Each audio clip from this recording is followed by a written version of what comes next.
Back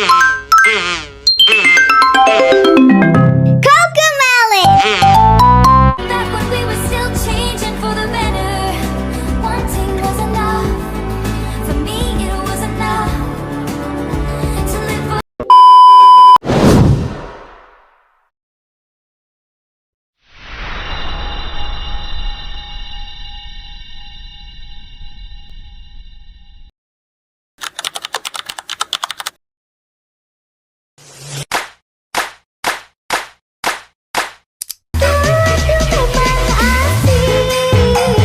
Punya pacar tetangga, dia yang akan pikirin. Enggak usah buang duit, tak ada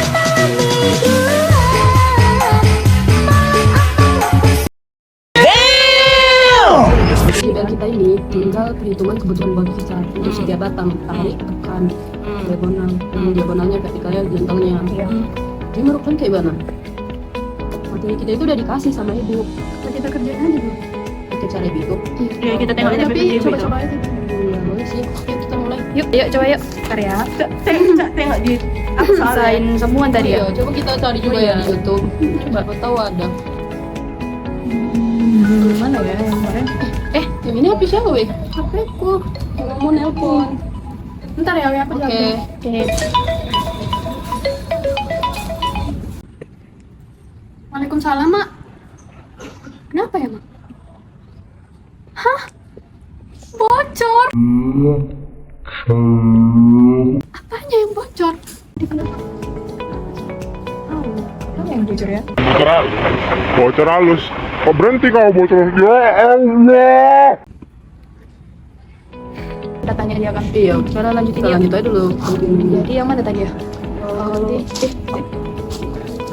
Jadi emang kok sedih kali. Iya. Sih, Wek. Dulu. Coba. Kenapa sih? Kalian ingat gak sih, Be? Angin yang beberapa hari yang lalu yang kencang kali itu. Kenapa? Itu genteng-gentengku pada terbang semua. Sumpah. Iya. Kencang sih ya? Iya. Makanya, aku kan ini kan nelpon tukang buat perbaiki. Baru tukangnya jatuh dari genteng itu. Sumpah. Iya. Loh, jadi makin hancur dong? Karena ini nggak sih itu makanya bisa jatuh. Karena kayaknya pas kau bangun rumah, pembebanannya nggak dihitung. Iya, beban bekerja kan. Ya, itu orang-orang awam dulu mana tahu hitung-hitung itu. Kan Ya. asal dipakai aja kan sama tukangnya. Kalau gitu, boleh nggak kalau kita yang desain rumah kamu atapnya? Boleh banget. Sebelumnya kalau boleh tahu atap kamu itu terbuat dari apa ya materialnya? Dari kayu sih, makanya pakai Baca nggak sih? Yang lebih kuat gitu kan. Udah sih, soalnya tipe rangka atap aku itu OW sebenarnya. Nah, pas banget kan yang kita kerjain juga tipe HW kan? Yuklah kita kerjain ulang, kita lihat lagi. Nah, kalian penasaran juga kan gimana desainnya? Mari kita desain sama-sama.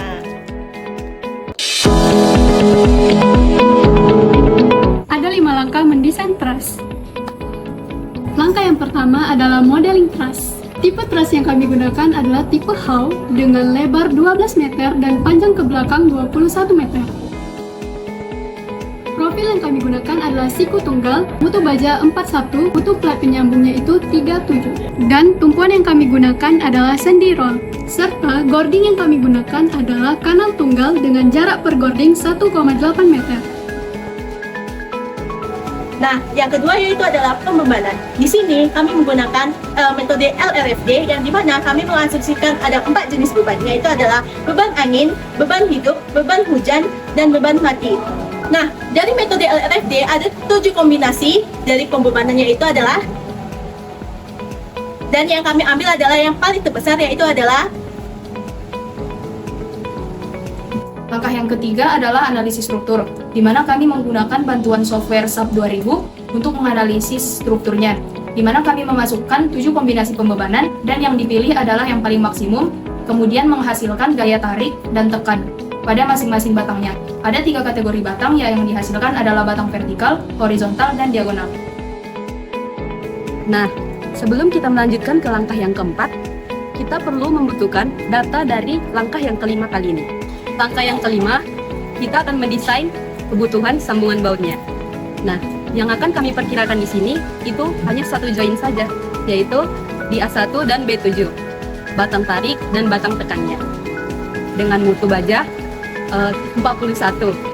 Dalam desain kali ini, kami menggunakan diameter baut yaitu 16 mm, sehingga diameter lubang bautnya adalah 18 mm. Kemudian, kita memerlukan tebal plat penyambungnya. Plat penyambung yang kami gunakan adalah mutu baja 37. Dalam menentukan tebal plat penyambung, itu ada dua metode.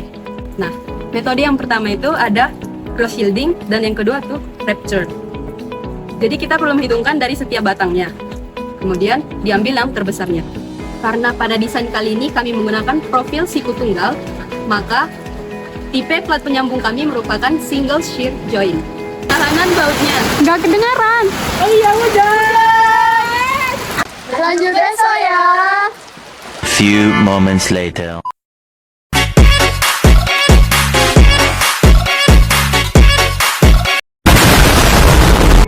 Untuk tahap selanjutnya, kita menghitung tahanan dari baut kita. Karena kita tipe penyambungnya itu single shear joint, sehingga nanti bidang geser kita itu hanya satu. Untuk memperhitungkan kekuatan tahanan baut, ada 4 jenis yang harus kita perhitungkan. Yang pertama itu ada dari segi kuat gesernya, ada dari kekuatan tariknya, dan yang satu lagi adalah tumpuh. Namun nanti di controlling ada satu lagi yaitu sobek. Dari ketiga tahanan baut yang sudah kita perhitungkan tadi, kita ambil nilai yang paling terkecil untuk menghitung kebutuhan baut kita. Kebutuhan baut, kita memerlukan data PU dan juga PN dari yang barusan kita hitung tadi. Untuk rumus kebutuhan baut itu, PU dibagi PN-nya.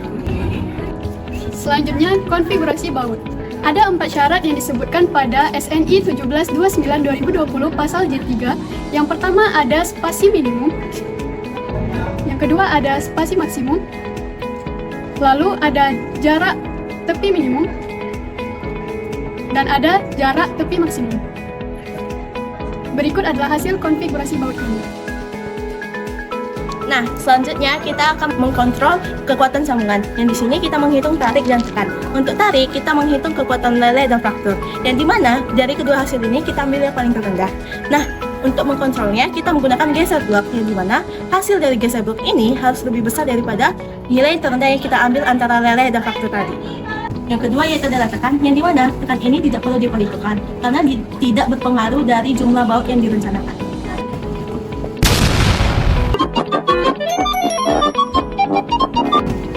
Selanjutnya adalah kita kontrol sobek bautnya, di mana rumusnya adalah sebagai berikut.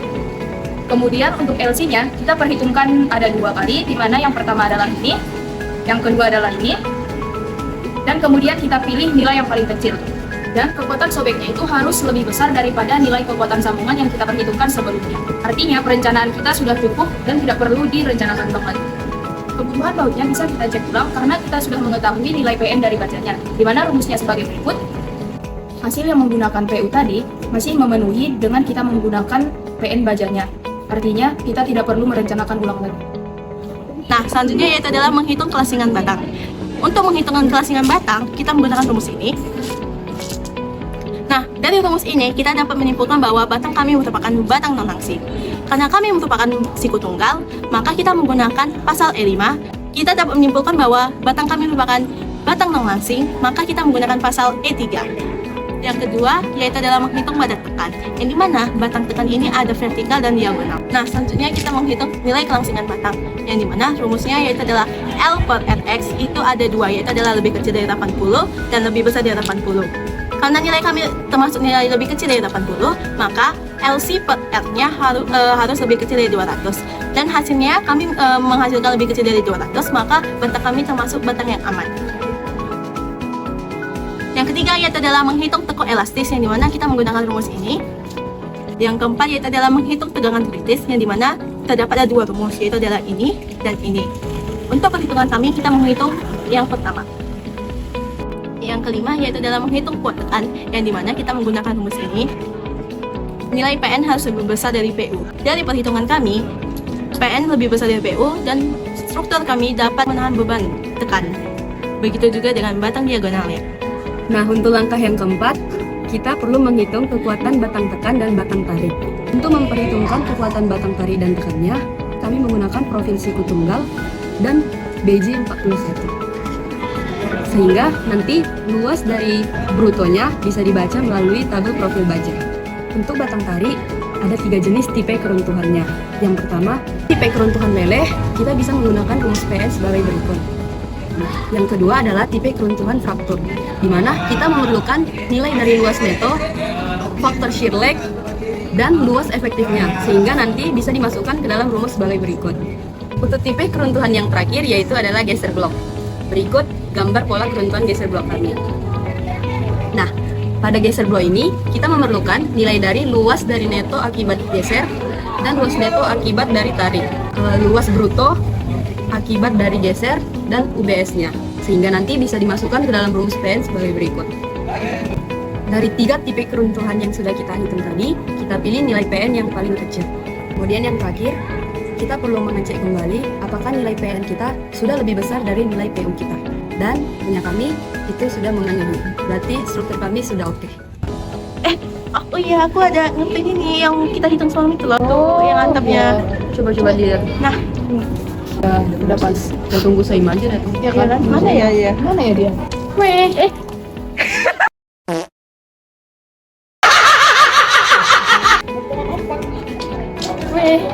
Saiman. Nih, udah kami hitung, udah pas pembebanan sama cara cek dulu gimana, udah pas. Coba lihat. Soalnya kami udah selesai desain sama hitungnya juga. Gambarnya juga ada di sini. Iya, bagus ya. Wei. Nanti aku kasih ke mamaku. Kasih ya. Bisa lah ya. Gacuan aja. Iya. Aman itu. Mana sih nomor mamaku? Ma, minta duit. Minta duit, nggak ada alasan, terima kasih.